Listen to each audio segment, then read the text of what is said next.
Hello ছোটো বন্ধুরা, কেমন আছো তোমরা? আশা করি খুবই ভালো আছো। তো এই চ্যাপ্টারের প্রথম ভিডিওতে আমি আলোচনা করেছিলাম মাপজোপ বা পরিমাপের প্রয়োজনীয়তা কী এবং ভৌত রাশি কী। এছাড়াও আমি আলোচনা করেছিলাম প্রাথমিক রাশি এবং লব্ধ রাশি কাকে বলে এবং উদাহরণ দিয়ে ভালোভাবে বুঝিয়েছিলাম। তো তোমরা যদি ওই ভিডিওটা দেখে না থাকো তাহলে ওই ভিডিওটার লিঙ্ক তুমি এই ভিডিওর ডেসক্রিপশানে পেয়ে যাবে। তো তোমরা গিয়ে ওই ভিডিওটা দেখতে পারো। তো ভিডিওর ডেসক্রিপশানে লেখা থাকবে মাপজোপ বা পরিমাপ ভিডিও পার্ট 1, ওর পর একটা লিঙ্ক থাকবে। তোমরা যেই ওই লিঙ্কের উপর ক্লিক করবে তো তোমরা ওই ভিডিওটাতে পৌঁছে যাবে, তোমরা ওই ভিডিওটা দেখতে পাবে। তো এইভাবে তোমরা ভিডিওটা দেখতে পারো। এছাড়া তোমরা ষষ্ঠ শ্রেণী পরিবেশ ও বিজ্ঞান বলে একটা প্লেলিস্ট দেখতে পাবে চ্যানেলের মধ্যে, ওটাতে গিয়েও ওই ভিডিওটা তোমরা দেখতে পারো। তো এই চ্যাপ্টারের প্রথম ভিডিওতে আমরা যতটা পড়েছিলাম তারপর থেকেই আজকে শুরু করবো। তো চলো ভিডিওটা শুরু করি। তো আজকে আমি তোমাদের প্রথমে যেটা বলবো সেটা হচ্ছে প্রাথমিক একক এবং লব্ধ একক কাকে বলে।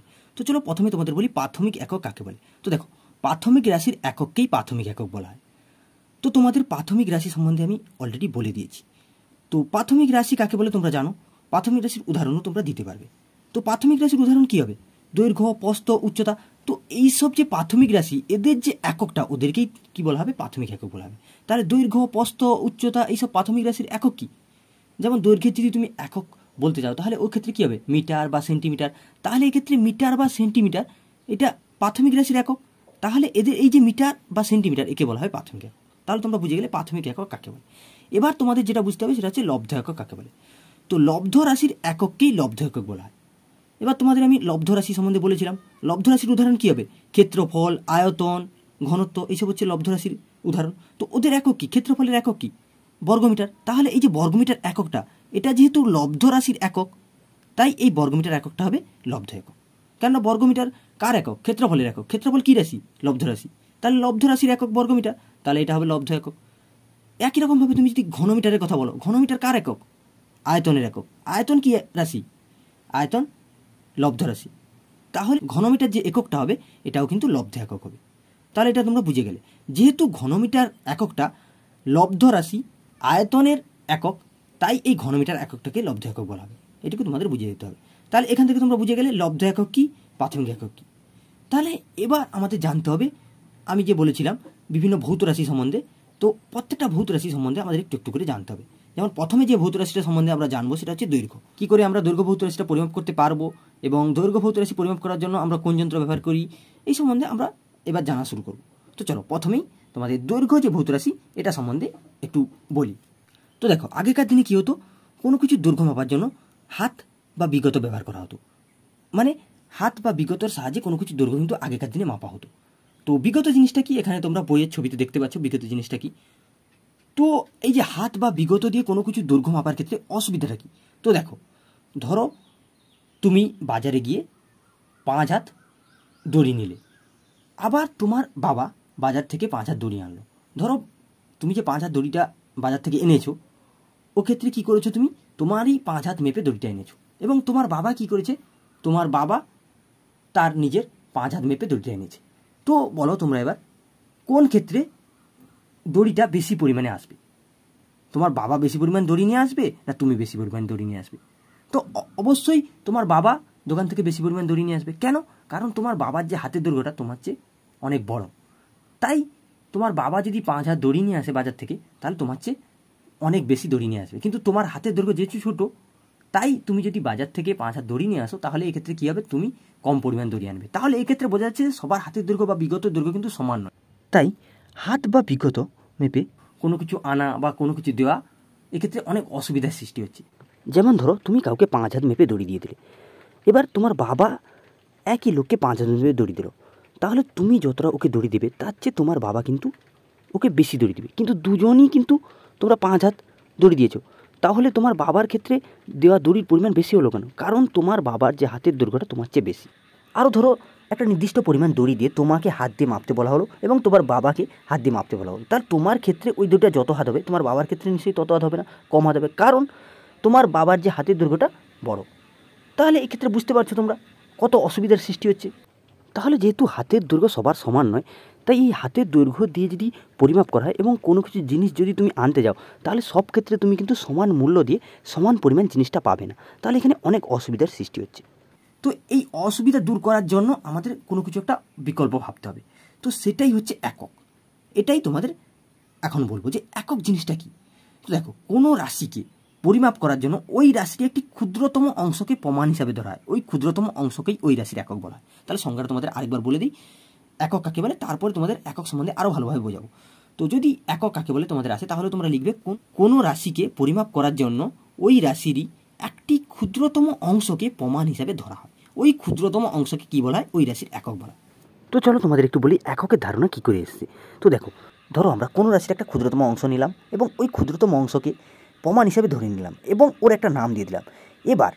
এবার আমাদেরকে কী করতে হবে, কোনো বস্তু পরিমাপ করার সময় ওই ক্ষুদ্রতম অংশের যত গুণ হবে ওই বস্তুটা, আমাদেরকে কী করতে হবে, ওর পরিমাণটা তত লিখতে হবে এবং তার সঙ্গে ওই যে ক্ষুদ্রতম অংশটার নাম দিয়েছি ওইটা লিখতে হবে। এবার যদি কোনো বস্তুর কোনো একটা রাশি আমি পরিমাপ করি এবং তুমি পরিমাপ করো ওই ক্ষুদ্রতম অংশ দিয়ে, তাহলে আমার ক্ষেত্রেও পরিমাণটা যত বেরোবে তোমার ক্ষেত্রেও পরিমাণটা একই বেরোবে, কারণ আমিও যে ক্ষুদ্রতম অংশ দিয়ে মাপছি তুমিও সেই ক্ষুদ্রতম অংশ দিয়েই মাপছো। তাহলে এখানে তোমরা নিশ্চয়ই বুঝতে পারছো আগে যে সমস্যাটা ছিল, একটা নির্দিষ্ট বস্তুকে বিভিন্ন লোক পরিমাপ করার পরে বিভিন্ন মান আসছিল, সেই সমস্যাটা কিন্তু একক ব্যবহারের পর মিটে গেল, সবার ক্ষেত্রে সমান মান আসা শুরু হলো। যেমন দৈর্ঘ্যের এককটা কী করে এলো তোমাদের একটু বলি। দেখো, 1889 সালে ফ্রান্সের প্যারিস শহরে কী করা হয়েছিল, international bureau of weight and measures নামক একটা সংস্থা কী করেছিল, 0 ডিগ্রি সেলসিয়াস তাপমাত্রায় রাখা প্লাটিনাম এবং ইরিডিয়াম, প্লাটিনাম কত 90% এবং ইরিডিয়াম 10% এর তৈরি একটি দণ্ডের দুপ্রান্তের একটি নির্দিষ্ট দাগের মাঝের দূরত্বকে সারা বিশ্বে প্রমাণ 1 মিটার বলে ধরে নেওয়া হয়েছিল।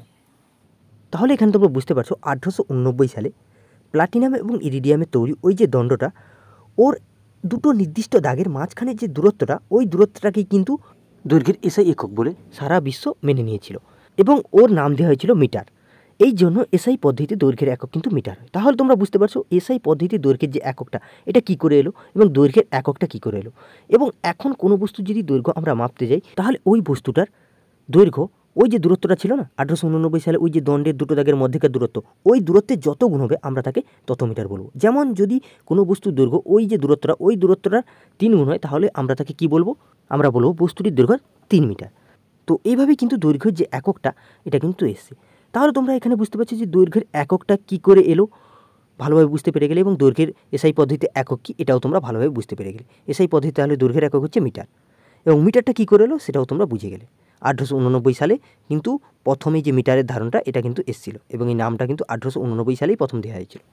এবার তোমাদের মনে প্রশ্ন আসতে পারে যে দৈর্ঘ্যের একক যদি মিটার হয়, তাহলে বাকি যে আমরা এককগুলো ব্যবহার করি, কিলোমিটার, সেন্টিমিটার, ডেসিমিটার, এগুলো তাহলে কিসের একক, তাহলে এগুলো কোথা থেকে এলো? তো তোমাদের এখনই আমি এগুলা সম্বন্ধে বলবো যে ডেসিমিটার, সেন্টিমিটার, কিলোমিটার, এই এককগুলি কোথা থেকে এলো। তো চলো তোমাদের এ সম্বন্ধে একটু বলি। ধরো তোমাকে একটা ছোট রেখার দৈর্ঘ্য পরিমাপ করতে বলা হচ্ছে, যার দৈর্ঘ্য 1 মিটারের চেয়ে ছোট, তাহলে সেক্ষেত্রে কি তুমি মিটার দিয়ে ওই দৈর্ঘ্যটা মাপতে পারবে? না, মাপতে পারবে না। কারণ এখানে ওই রেখাটার দৈর্ঘ্য মিটারের চেয়ে অনেক ছোট। তাহলে এক্ষেত্রে তুমি কি করবে?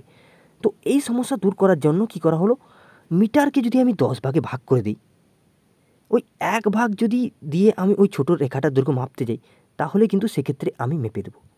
তাহলে এখানে কি করা হলো, যে বলা হলো মিটারটাকে 10 ভাগে ভাগ করে দাও এবং ওর যে 1 ভাগ দৈর্ঘ্যটা হবে, যেই পরিমাণটা, ওইটার কিছু একটা নাম দিয়ে দাও। তো এক্ষেত্রে কি করা হলো, মিটারকে 10 ভাগে ভাগ করার পর 1 ভাগ যে দৈর্ঘ্য হলো, ওই দৈর্ঘ্যটাকে বলা হলো ডেসিমিটার। এখন কি হবে, এখন তুমি কিন্তু ওই ডেসিমিটার দিয়ে ওই যে রেখাটার দৈর্ঘ্য সহজে মাপতে পারবে। কেন? কারণ ওই রেখাটার দৈর্ঘ্য 1 ডেসিমিটারের চেয়ে বেশি, তাই সহজে তুমি ডেসিমিটার দিয়ে মাপতে পারবে। কিন্তু ওই রেখাটার দৈর্ঘ্য 1 মিটারের চেয়ে যেহেতু ছোটো ছিল, তাই মিটার দিয়ে মাপতে তোমার অসুবিধা হয়েছিল। এইভাবে কিন্তু মিটার থেকে তুমি ডেসিমিটার যে এককটা পেয়ে গেলে, তাই ডেসিমিটার এককটাও কিন্তু দৈর্ঘ্যের একক। তাহলে এখান থেকে তোমাদের প্রশ্ন আসতে পারে 1 মিটার সমান কত ডেসিমিটার? তো দেখো, 1 মিটারকে 10 ভাগে ভাগ করার পরেই কিন্তু 1 ডেসিমিটার পেয়েছিলাম। তাহলে 10টা যদি ডেসিমিটার আমি যোগ করি, তাহলে 1টা মিটার পাচ্ছি। তাহলে 1 মিটার সমান কত ডেসিমিটার হবে? 10 ডেসিমিটার। একই রকমভাবে তোমাকে যদি প্রশ্ন করা হয় 1 ডেসিমিটার সমান কত মিটার, তো দেখো 1 ডেসিমিটার 1 মিটারের 10 ভাগের 1 ভাগ, তাই 1 ডেসিমিটার সমান 1/10 মিটার হবে। তাহলে এখানে ডেসিমিটার এবং মিটারের সম্পর্কটা তোমরা বুঝে গেলে।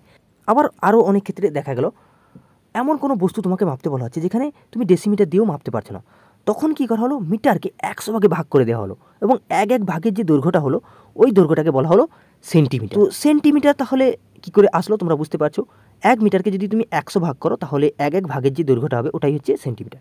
তাহলে 1 মিটার সমান কত সেন্টিমিটার তোমরা বুঝতে পারছো, 1 মিটার সমান 100 সেন্টিমিটার। একই রকমভাবে তোমাকে যদি জিজ্ঞেস করা 1 সেন্টিমিটার সমান কত মিটার, 1/100 মিটার।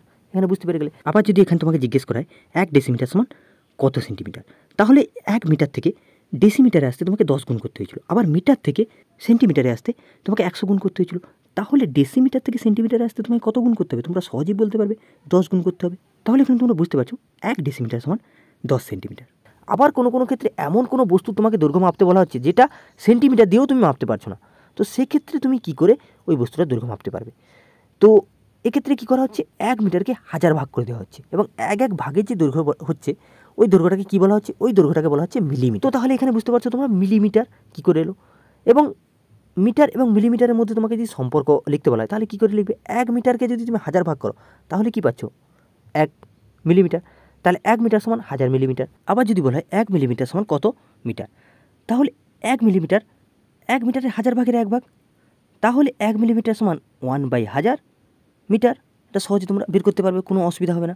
তো এখানে যদি তোমাদের জিজ্ঞেস করা হয় 1 ডেসিমিটার সমান কত মিলিমিটার, তোমরা সহজেই বলতে পারবে 1 ডেসিমিটার সমান 100 মিলিমিটার। একই রকমভাবে তোমাদের যদি জিজ্ঞেস করা হয় 1 সেন্টিমিটার সমান কত মিলিমিটার, তোমরা সহজেই বলতে পারবে 1 সেন্টিমিটার সমান 10 মিলিমিটার। তো এগুলো সহজে মনে রাখার জন্য আমি একটা ছক বানিয়ে দেবো কিছুক্ষণ পর। আপাতত এখন তোমরা ভালো করে মন দিয়ে শুনতে থাকো। তাহলে এখানে তোমাদের যে সম্পর্কগুলোর কথা বললাম এগুলা থেকে কিন্তু কোশ্চেন আসে, তাই তোমাদের এগুলো ভালোভাবে মনে রাখতে হবে।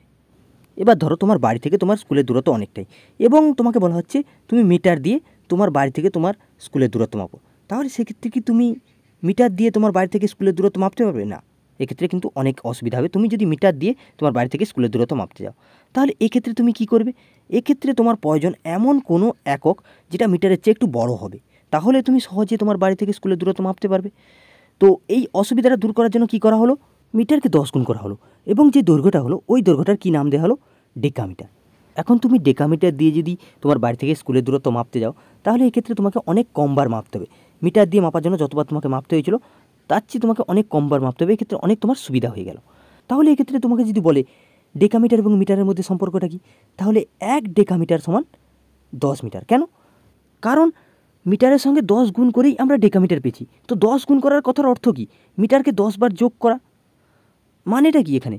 যে মিটারকে 10 বার যোগ করলে আমরা ডেকামিটার পাচ্ছি, মানে একটা যে ডেকামিটার সেটা 10টা মিটারের সঙ্গে সমান হচ্ছে, মানে 1 ডেকামিটার সমান 10 মিটার। তাহলে সম্পর্কটা ভালোভাবে বুঝে গেলে। একই রকমভাবে তোমাকে যদি বলে 1 মিটার সমান কত ডেকামিটার, তাহলে 1 মিটার 1 ডেকামিটারের 10 ভাগের 1 ভাগ, তাহলে 1 মিটার সমান 1/10 ডেকামিটার। বুঝে গেলে।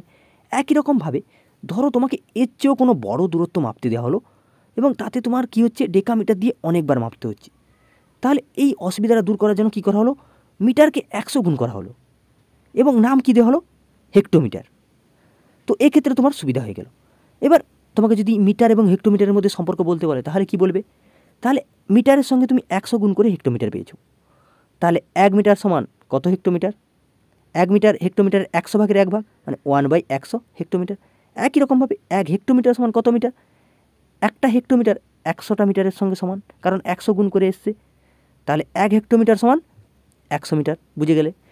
একই রকমভাবে এখানে যদি বলা হয় 1 হেক্টোমিটার সমান কত ডেকামিটার, তাহলে 1 হেক্টোমিটার সমান 10 ডেকামিটার। একই রকমভাবে ধরো আরও কোনো বড় দূরত্ব তোমাকে মাপতে বলা হচ্ছে যেটা তুমি হেক্টোমিটার দিয়ে মাপতে পারছো না, অসুবিধা হচ্ছে, তাহলে সেক্ষেত্রে কী করা হলো, মিটারের সঙ্গে 1000 গুণ করা হলো এবং 1000 গুণ করে যে দৈর্ঘ্যটা পাওয়া গেলো ওই দৈর্ঘ্যটাকে কী বলা হলো? কিলোমিটার। এবং এটা দিয়ে তোমার কিন্তু মাপতে অনেক সুবিধা হয়ে গেল। তো এবার যদি তোমাকে ওই কিলোমিটার এর সঙ্গে মিটারের সম্পর্ক বের করতে বলা হয় তাহলে তুমি কী করে বের করবে? দেখো, তো এখানে আমরা 1 মিটারের সঙ্গে 1000 গুণ করে কিলোমিটার পাচ্ছি। এর অর্থ কী? একটা কিলোমিটার 1000টা মিটারের সঙ্গে সমান, তাহলে 1 কিলোমিটার সমান 1000 মিটার। তো তোমরা সহজে বুঝে গেলে। এবার যদি তোমাদের বলা হয় উল্টোটা, 1 মিটার সমান কত কিলোমিটার, তাহলে 1 কিলোমিটারকে যদি তুমি 1000 ভাগ করো তবেই তুমি কী পাবে? 1 মিটার পাবে। তাহলে 1 মিটার সমান 1/1000 কিলোমিটার। তাহলে এখানে kilometre, hectometre, decametre, metre, decimetre, centimetre, millimetre, প্রত্যেকটার মধ্যে প্রত্যেকটার সম্পর্ক কিন্তু তোমাকে মনে রাখতে হবে।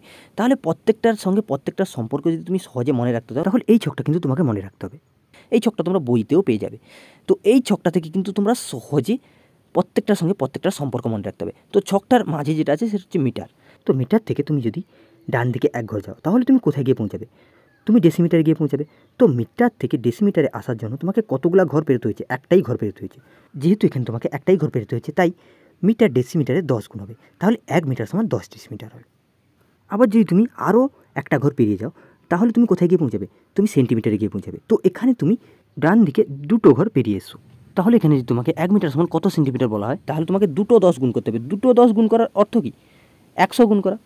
তাহলে 1 মিটার সমান কত সেন্টিমিটার পাবে? যেহেতু তুমি এখানে দুটো ঘর মিটার থেকে পেরিয়ে এসে সেন্টিমিটারে এসছো, তাই এখানে 1 মিটার সমান 100 সেন্টিমিটার হবে। একই রকমভাবে তুমি যদি আরও এক ঘর যাও, তাহলে মিটার থেকে তুমি টোটাল কত ঘর ডান দিকে গেলে? তুমি 3 ঘর ডান দিকে গেলে। এবং তুমি কোথায় গিয়ে পৌঁছাবে? মিলিমিটারে গিয়ে পৌঁছাবে। যেহেতু তুমি 3 ঘর ডান দিকে এসছো, তাই এখানে যদি তোমাকে কেউ জিজ্ঞেস করে 1 মিটার সমান কত মিলিমিটার, তাহলে তোমাকে 3টা 10 গুণ করে বলতে হবে। তাহলে 1 মিটার সমান 3টা 10 গুণ করলে কত হয়? 1000 মিলিমিটার। তাহলে তোমরা এখানে বুঝতে পারছো ছক থেকে তোমরা কীভাবে মনে রাখতে পারবে। একই রকমভাবে তোমাকে যদি বলা হয় 1 সেন্টিমিটার সমান কত মিলিমিটার, তো দেখো সেন্টিমিটার থেকে তুমি যদি মিলিমিটারে আসো, তাহলে এখানে তুমি 1 ঘর ডান দিকে আসছো, তাহলে এখানে কি করতে হবে? শুধু 10 গুণ করতে হবে। তাহলে 1 সেন্টিমিটার সমান 10 মিলিমিটার। বুঝতে পারছো? আরও যদি তোমাকে এখানে জিজ্ঞেস করে 1 কিলোমিটার সমান কত হেক্টোমিটার, তাহলে কিলোমিটার থেকে হেক্টোমিটারে আসার সময় তোমাকে কি করতে হচ্ছে? ডান দিকে 1 ঘর তোমাকে আসতে হচ্ছে। তাহলে এখানেও কিন্তু তোমাকে 10 গুণ করতে হবে। তাহলে 1 কিলোমিটার সমান 10 হেক্টোমিটার। তোমাকে আরও যদি বলা হয় 1 কিলোমিটার সমান কত ডেকামিটার, তো দেখো কিলোমিটার থেকে যদি তোমাকে ডেকামিটারে আসতে হয়, ক ঘর পেরিয়ে আসতে হবে? তোমাকে টোটাল দুটো ঘর পেরিয়ে আসতে হবে। এবং বাম দিকে না ডান দিকে এখানে তোমাকে ডান দিকে আসতে হবে। তো এখানে যেহেতু ডান দিকে আসছো এবং দুটো ঘর পেরিয়ে আসছো, তাহলে এখানে তোমাকে কিন্তু দুটো 10 গুণ করতে হবে। তাহলে 1 কিলোমিটার সমান 100 ডেকামিটার। বুঝতে পারলে? তাহলে এখানে তোমরা বুঝতে পারছো, যদি আমাকে দুটো এককের মধ্যে সম্পর্ক বের করতে হয়, তাহলে আমাকে প্রথমে দেখতে হবে আমাকে সম্পর্ক বের করার জন্য বাম থেকে ডানে যেতে হচ্ছে কিনা।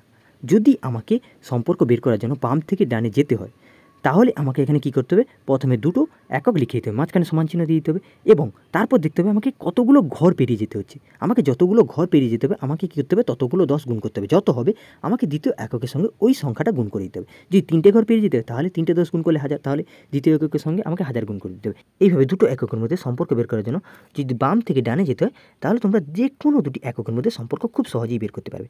কিন্তু যদি দুটো এককের মধ্যে সম্পর্ক বের করার জন্য তোমাকে ডান থেকে বামে আসতে হয়, তখন তোমরা কী করে সম্পর্ক বের করবে?